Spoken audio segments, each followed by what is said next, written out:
What's up, guys, and welcome back to my channel. If you're new here, then welcome to our little corner of the internet. I don't know how actively you guys have been following the P Diddy stuff that happened.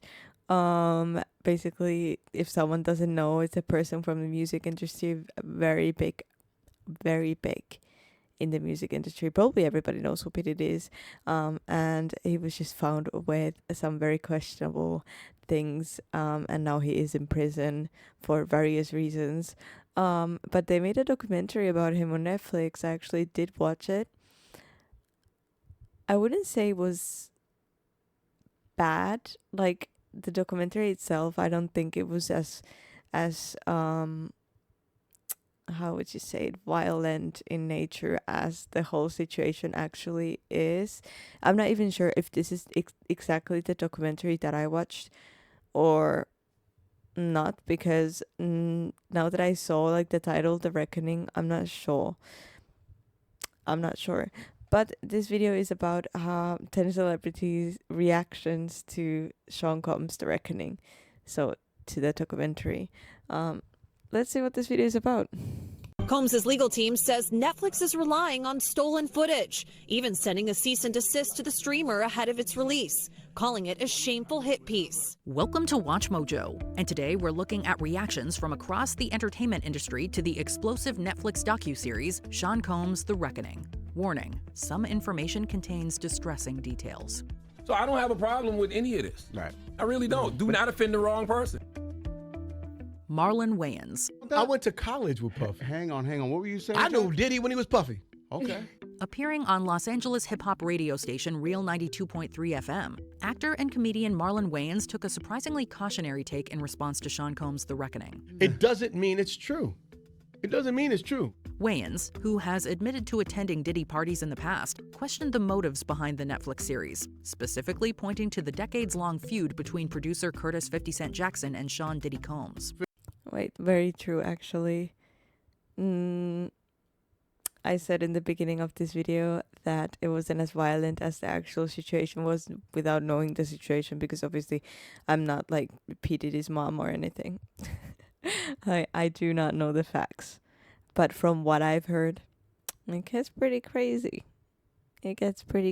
So that's why I said that. But I'm not saying neither is true or non-true, or, you know, because obviously I cannot state what is true or what is not true because I do not know.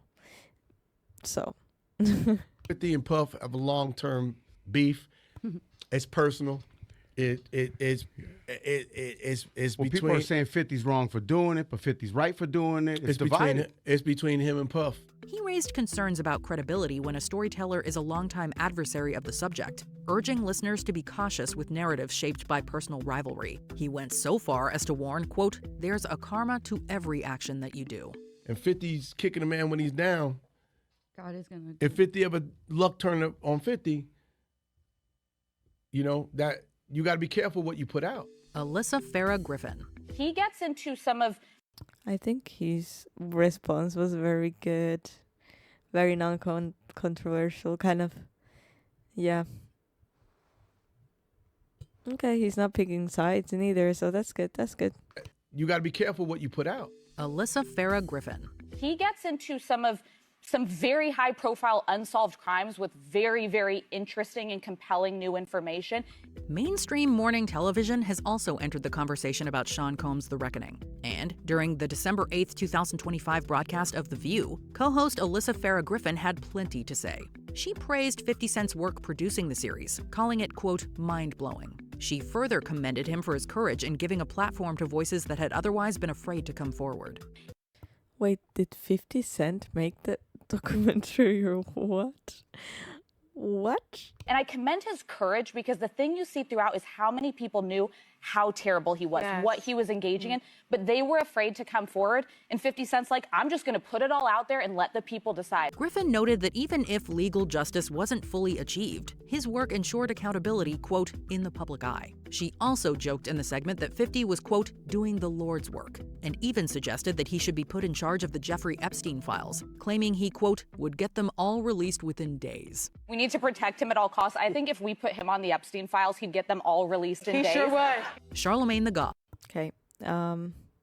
So if 50 Cent did the documentary, don't you guys think it's a little bit weird that all this information came out after he was arrested?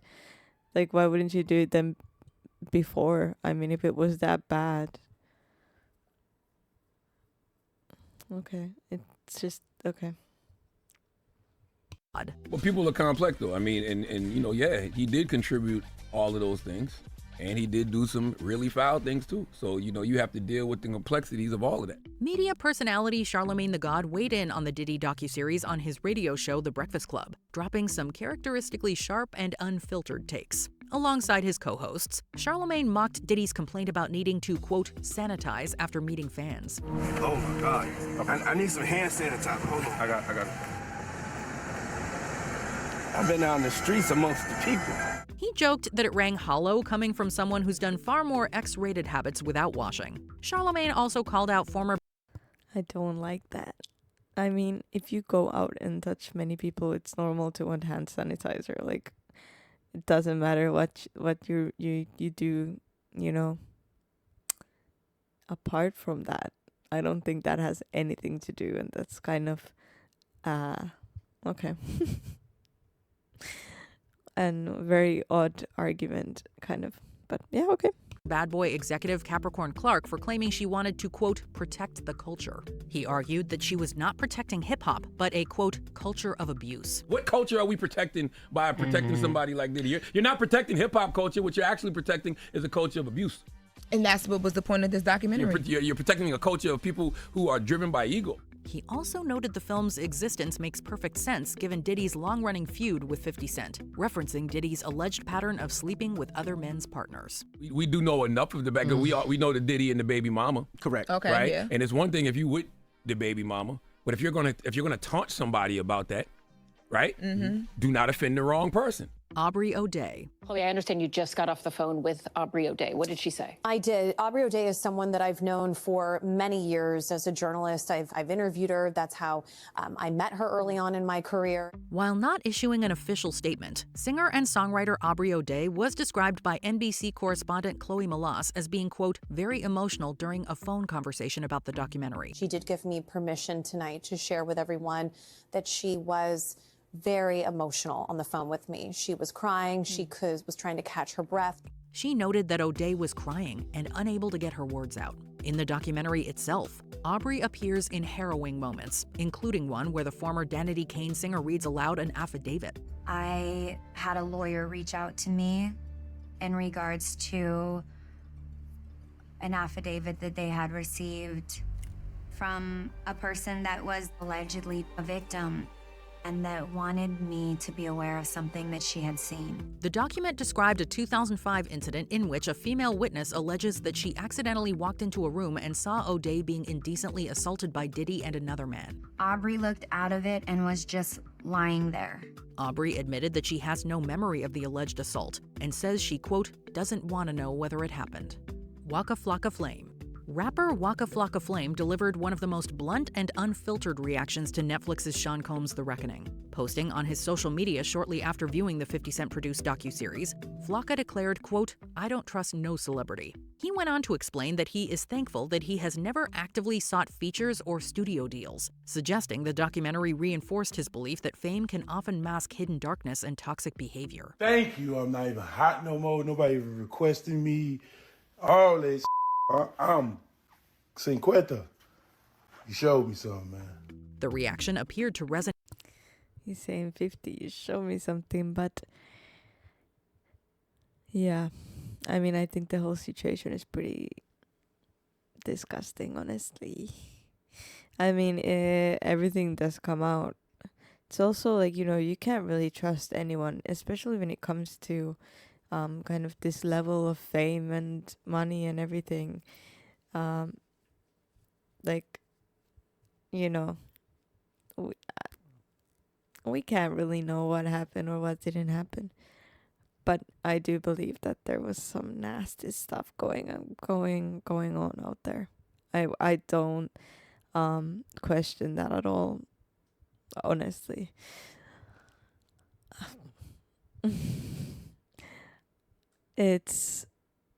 interesting to see like that there are still people who are not taking sides, which I guess is good, but that makes me question how how much of this is true and how much is not, because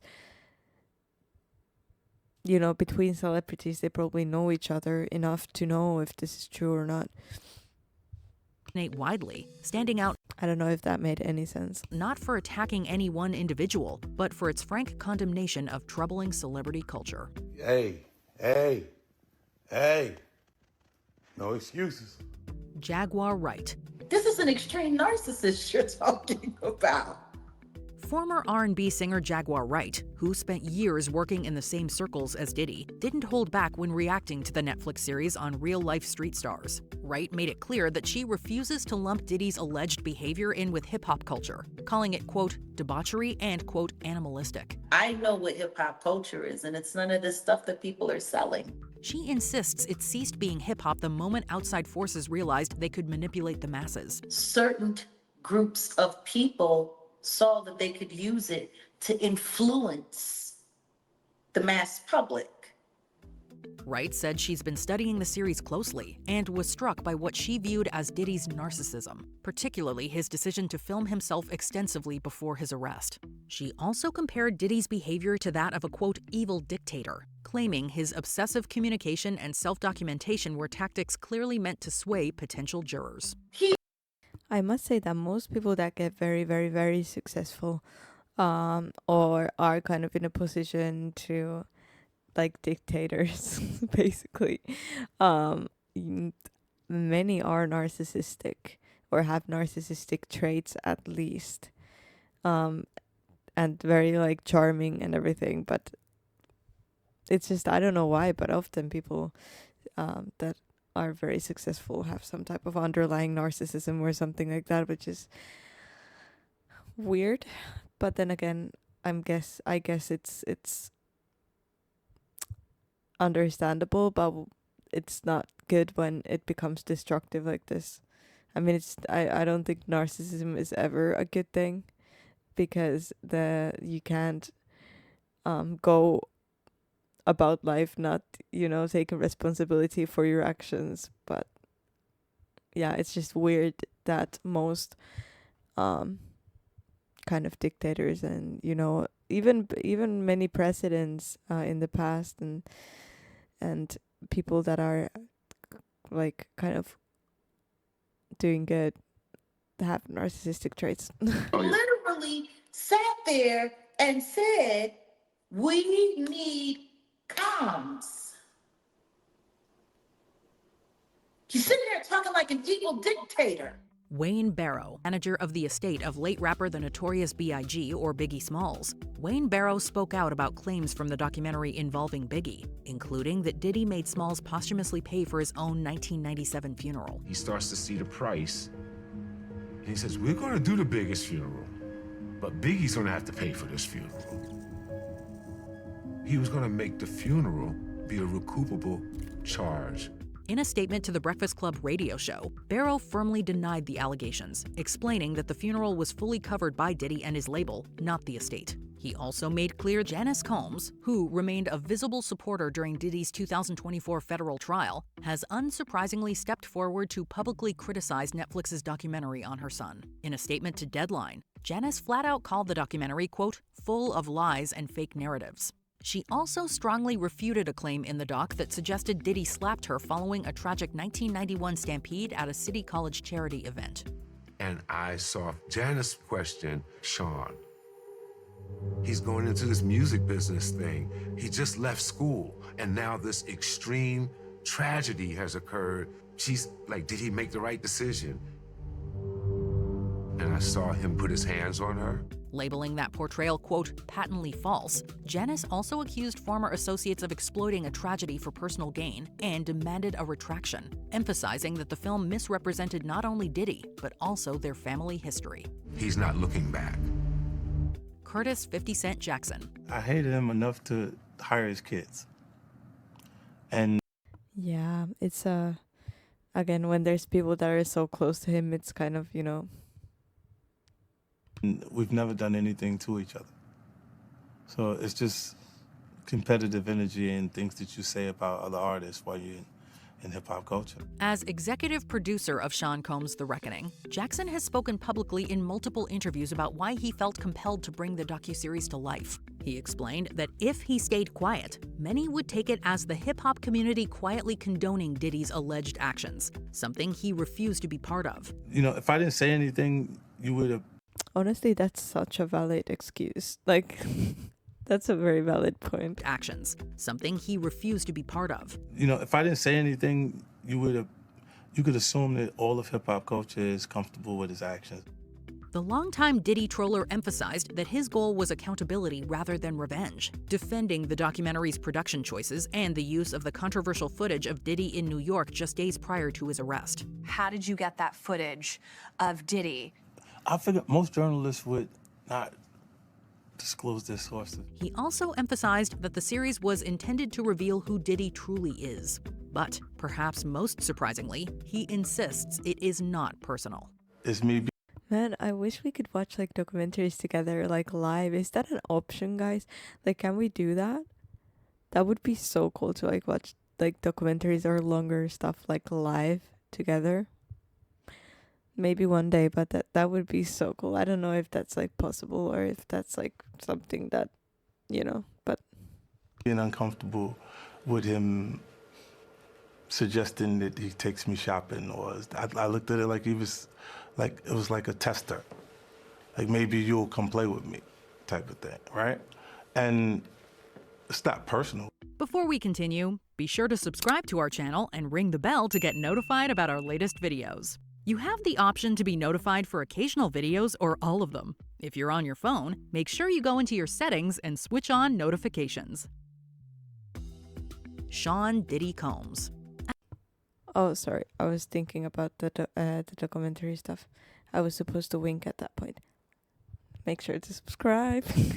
At the center of the controversy, Sean Diddy Combs himself responded to the documentary through a spokesperson. He vehemently denounced the series as a, quote, shameful hit piece. The statement further accused Netflix of using, quote, stolen footage that was never authorized for release, and labeled the documentary, quote, fundamentally unfair and illegal. Claiming Netflix is using stolen footage that was never authorized for release as part of what they call a shameful hit piece. Combs' team alleged that some of the material, including private pre-arrest videos and conversations with his lawyers, had originally been intended for a personal documentary he had been developing for decades. We have to find somebody that'll work with us, whether they're from this country or from another country.